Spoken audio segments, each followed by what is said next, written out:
to talk to him, and I'm being honest. I'm not in love with you. I'm not in love with this situation. But you're hurting him when you say that stuff to him. But I'm here to be honest.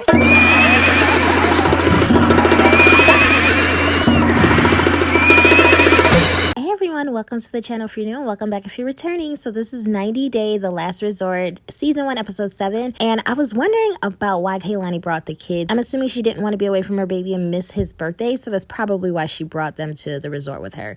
Makes plenty of sense, so let's go ahead and get into this episode, y'all. To be back to normal. I don't know if it ever will be. I just don't know if I could ever forgive him. Yeah, one thing they seem to do good is come together for those kids. Life doesn't stop. And today is our son Oliver's 5th birthday. In my mind, they're just putting on for the camera because they're at a resort. The water is beautiful. The kids like the water. Why wouldn't they throw the party outside? Plus, her sister's in town, and she's not in this room for the 5th birthday celebration. I think the cameras just did this to show that they can work together. Either way, I think it's really cute. And, like, they could have had a dinner or whatever the case. On the other side of town, Liz did the hypnotherapy with Ed. I didn't know that she was going to take part in this, and it seems like they're the only couple goofy enough to do it, but I believe her experience way more than Ed's.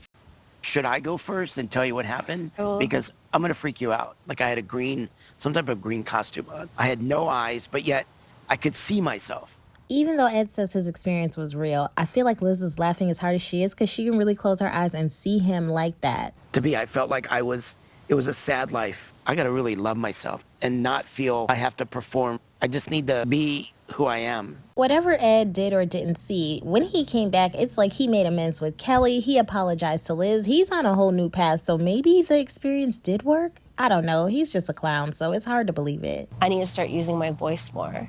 I just feel like we need to work on how I can do that. I still have a load of things to work on. I know that. There's no question that I want to be with you, that you're the one for me. There's no more of that. I don't have any experience with Ed. I just remember him going to see Rose, and there was another person, I think. But it seems like the way Ed treated the women was reflective of how he treated himself. He didn't have much respect for them because he didn't have respect for himself. But Angela and Michael also did therapy, and I really like that they got some things out. Well, when we got married, it was wonderful. It makes me miss my late mom. I miss her so much. You okay? You all right, baby? So apparently Michael lost his mom last August. I had no idea. And Angela hopped on a plane and flew out there even though they were going through what they were going through. And that shows me that Angela really is a team player. And I think that's pretty dope that she did that and she was there for Michael like that. I'm sorry, She was baby. there at your wedding. Yeah, I loved her. I appreciate my wife because she came to Nigeria to be with me. We were fighting. I went there and I put everything to the side. Kudos to Angela for being there for her man. Now, why is it that Michael has not been to the United States? What is going on? Why is this process taking so long? Maybe someone can comment down below and let me know what is up. She has been there for me, good and bad times. A week after my mom passed on, she flew down to Nigeria to be with me. Despite the fact that I cheated on her, and I must say, that was true love. Even though Angela was there for Michael, she still has a lot of hurt that she has not dealt with. And I think that's a big part of what's fueling her anger and stuff and her position of, I'm just ready to be done with it. But I don't think she's going to leave Michael. She's not going anywhere. He was using me, like, really? Because I never thought he would do what he did, and just thought it was opportunist. A what? Opportunist. No more secrets. Well, one can only hope. Over to Molly. She seems to have the opposite issue of Michael because Molly seems like she can't keep her mouth shut. So Molly and Kelly didn't talk all night, and then Molly said it was best that they both had some time with their own thoughts. And here we go with Molly being Kelly's unsolicited spokeswoman again. He never said he needed time alone. He said he needed time with his partner, but here we are with you talking for him. And then she finally said, I'm not in love with you. And that was the breaking point. I think I'm hungry because while he's talking, all I can focus on is that plate. I hate fruit and I only eat cheese danishes, so it's just really bothering me. I don't know if I was just an opportunity. I guess I fell in love with some imaginary relationship. Now, that line stood out to me because when he said that he was only an opportunity, at first I was like, what opportunity were you? You're unemployed, blah, blah, blah, blah. But then I started thinking about all of the stuff that Molly said that she loved about him. And he may be onto something. Maybe he was an opportunity. Maybe she looked at him as he's going to come in and save the day. And he's this big old bad cop from New York and he's got money and he's going to retire and he's going to buy me this house and he's going to do this, that, and the other. And then when he got here, he did none of it. I wonder if that's her issue. I want to go to Nolans. Can you imagine Ed and Angela in New Orleans? Oh, MG. Oh, you want to come and hang out with me now? Yes. Yo. Hello? What's going on, my people? You need a robe? Where's your robe? Kelly, I hope you don't mind. I did invite Molly too.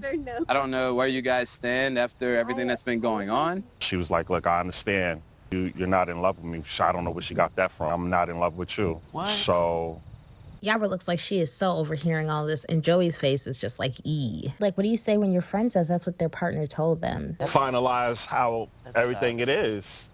Like, I feel like a fool. Yeah, it's hard.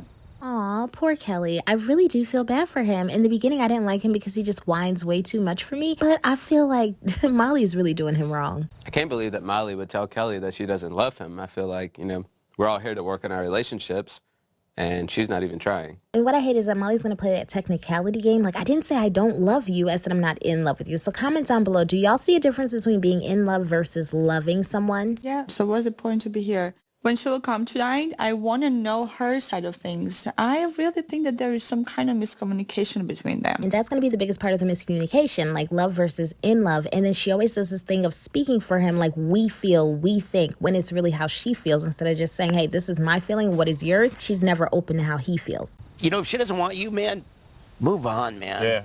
You're a Kelly, good-looking are guy. you cold? Do you want me to ask someone to bring you a robe? Please? I thought it was hilarious. As like, listen, you're a good looking guy. You don't have to put up with her mess. Do you guys believe in pretty privilege? Get as much out of this as you can. I mean, we're all here to learn something. It's bad when Ed is even trying to give me advice.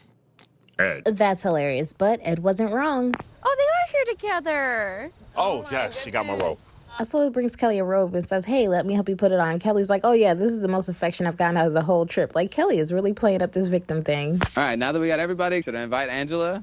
I mean, I'll hang with Mimo, Have you ever gone to an event where your ex was at and then you're having a great time and then as soon as they walk in, the whole mood shifts and now you just want to like throw up in your mouth? Like, that's Kelly right now. I should have had that. Oh, look, it's the Battle of the Bulge.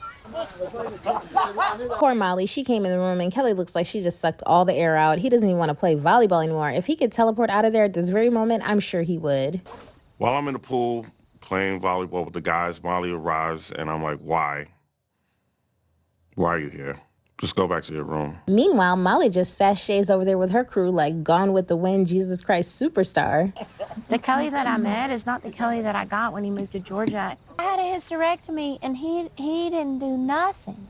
He said, I didn't come here to be your do boy. So I can't even imagine having a hysterectomy and my partner not being there for me, supportive physically, mentally, emotionally, everything. But clearly that's an issue that Kelly had with Molly, and we didn't know about that. And then when she shares that with Big Mama Drama, of course, she can relate. I was always trying, so it kind of worked. And the second I stopped trying, there's nothing. And I don't think that he ever thought that you was gonna do what you did. In Big Mama Drama's defense, it wasn't that she quote unquote did what she did. It was the fact that Aswelu gave her a hall pass and he didn't think that she was going to call his bluff. And the thing is, somebody else might come around and smack it up, flip it, rub it down, and in the meantime, it feels pretty good. Molly is 100% right, but the fact that she's saying that, I'm like, hold on, is she has someone smacking it, flipping it, and rubbing it down? Because her and Kelly aren't really seeing eye to eye, and they're talking really loud. Very bold move, Miss Molly. It's a temporary high, right? It may not be relationship material, but it certainly lets you know what you've been missing. So apparently Molly went through a hysterectomy and Kelly didn't give her flowers, cards, candy, no type of help. And when she asked for help, he said he's not her new boy. Crazy. And then she goes on to talk about, well, not knowing what you've been missing. Well, as long as Aswelu sticks with Jovi, I have a feeling he's about to find out what he's been missing. Ed, we had a night out the other night, how we felt about having a guy's night out, and we don't want to exclude you from one. Why would it be excluded? You and Kelly obviously had some issues. Oh, yeah. Now, we are not about to play dumb, Ed. You know why you would be excluded. We want to go to a strip club and have fun with us four. Let's go! Yeah, But yeah. All right. in the past, strip clubs have been a point of contention between me and Yara, but I'm hoping that this time Yara will understand that I just want to show Aswelu a fun time. See, this is where integrity comes into play because it's not an issue to show Aswelu a good time. It is an issue to lie to your wife, sneak around and do it, and then meet up with one of your exes. And just like, bond with the guys. We're all going through the same thing right now. But y'all are not at all going through the same thing. So Jovi and Yara have normal issues. Angela and Michael, relatively normal. Ed and Liz, normal in a toxic sort of way. Now, when you get to Kelly and Molly, nope, not normal at all. Aswelu and Big Mama Drama, they had a normal issue, which was cheating. But then they complicated things with the hall passes and everything that has transpired since. But after this secret club run, Jovi and Yara will be right over there with Aswelu and Big Mama Drama and Kelly and Molly. And yeah, when Big Ed is the voice of reason, you guys are just in trouble. So Jovi's like, I know strippers in Key West. And Ed is like, you do? Jovi says that's one of the main reasons he wanted to go. It's a strip club, you idiot, so what type of hookup are you looking for? So Jovi tells Ed not to tell the girls. No, I'm not going to. Liar, liar, pants on fire. Yes, he is. Poor Ed is nervous, and he's like, Jovi, are you sure? And Jovi said, yeah, because he has no emotional connection to the girl. But what difference does that make? Emotional connection with this girl. So it went from plural, I know strippers, to this girl, singular. See, you're already messing up, Jovi. If it wasn't that big of a deal, you would tell her beforehand or invite everybody, but you're going to see someone that you used to mess around with. I cannot believe that Jovi wants to go to a strip club considering his history with Yara. To top it off, Asuelo's on board. He's on the verge of losing Kalani. And this is why they should share with their partners. Tell the girls. You already know Molly's cool with it. Angela's definitely down. I feel like Liz would be cool with it. The other two will come along if they see that the other girls are okay with it. Just tell them. No way in God's heaven that I'm going to lie to Liz and end up like them. This is a real life Who's Clone Tyrone, because that hypnotherapy has got Ed talking like a whole new man. Thank you, guys. I'm excited. Oh, I am. Yeah. And we got to have each other's back. While he's probably secretly recording them to go play it for Liz later. See, this is why they don't fool with you, Ed. Yeah, you can look at your back and say, got your back. And this is who Jovi is willing to risk it all for, SMDH. I do not trust Ed. Ed is going to tell. And if Kelly knows this, there is no excuse for why the other guys didn't know this. I don't think the guys realize the consequences of them going to the strip club. But I'm not responsible for these grown men. They know how their wives are, and that's on them. I'm good. And Kelly sure is good because his relationship is over. But beforehand, Molly would have been cool with him going to the club either way. But you have to be careful hanging out with people like Kelly. Anyone that's willing to sit back and watch you implode your relationship and they don't try to guide you in a different direction, 9 times out of 10, they don't have anything to lose. So when they don't have anything to lose, they don't care about you losing everything.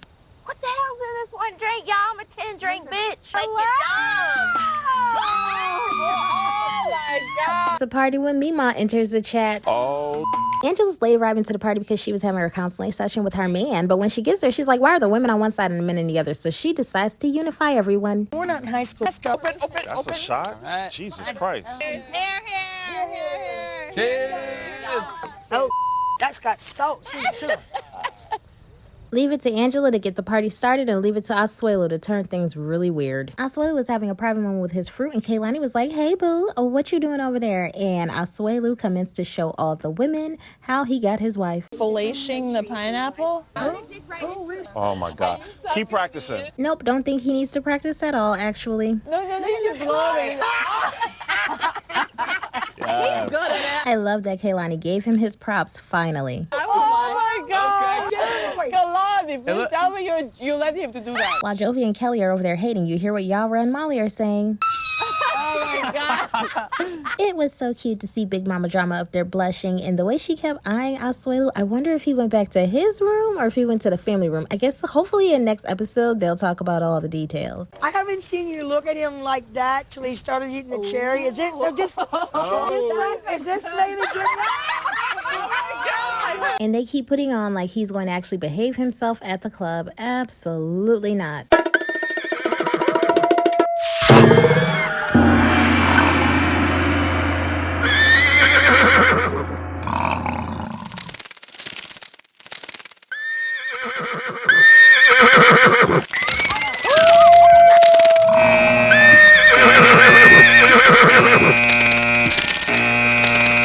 The part that gets me is that Ed covered Liz's face the whole time, but he made sure he kept watching. You have a nice ass, dude. I won't deny that. I enjoyed the show. 10 out of 10. Kaylani approves. Have you guys been intimate with each other? No. Not yet. You trying to tease her? No. I know what I'd be doing if I wanted to do something. Even though Kelly and Jovi were hating, Asuelu was the big man on campus tonight. Did you see how I swallow? It was a cuddle, right? They did cuddle. Well, now they didn't. Big Mama Drama seems to have her guard down, which is beautiful because finally her and Asuelu can and have some me time, even though it's around a group of people. But Molly, why would you tell him that you don't love him? Exactly. Now, even though Ed spoiled the mood, I'm not mad that he asked that question because it needed to be asked. I didn't say I don't love him. I said I'm no longer in love with him. But that destroyed him. Well, I can't help that. But you really can't help that because you didn't have to say it, and especially not in that way. That's what I said. I'm not in love with you. I'm telling y'all, it's a scary sight when Angela and Ed start making sense. Angela said, but that's the same thing. No, that's not what you said. Kelly, We're not going to do that. don't you love her? We're not doing that. Don't ask Kelly if he loves her. So why you come here this trip? Asuelu said Big Mama Drama's feeling good. I done gave my little dance performance. Y'all are not about to ruin my evening. And it got a little hot in the kitchen. When someone tells me that I said something that I didn't say, I can't handle it. We're about to fight. It's funny how she's picking a fight over in love versus love, but she's not addressing the fact that she even said that she's out of love with him. On the first day when we sat down on therapy, everybody sat with their significant other. He's 100% right, and I called that out in the video, the very first episode. Make sure you guys check that one out and thumbs this video up. It was weird. Molly has been throwing rocks and hiding her hand, and now it seems like everything has come to a head. She chose not to sit with me. Yeah. All right? So stop asking me. Stop. We're too drunk. We have to leave. Bye, bitches. Love you. Big Mama Drama is killing me with the drunk girl scoop, but I'm not mad at her. She said this is too much drama. We were having a good night. We are not about to ruin it with this mess. Let's go, Asuelu. I'm pretty much checked out. I'm not begging nobody to be with me. And I don't blame him. Make sure you guys thumbs this video up and comment down below what you thought of this episode. I'm sorry. I'm still that dude. It's somebody will want to be with me. Molly did a good job of embarrassing him and playing with his emotions. So I feel like they could just get back together and be happy. But yeah, I really think the relationship was over before they got here. I think they just came on here to get a check. Is there any coming back? Nah, ain't no coming back. There's no coming back with Molly and I'm gone. And that's it.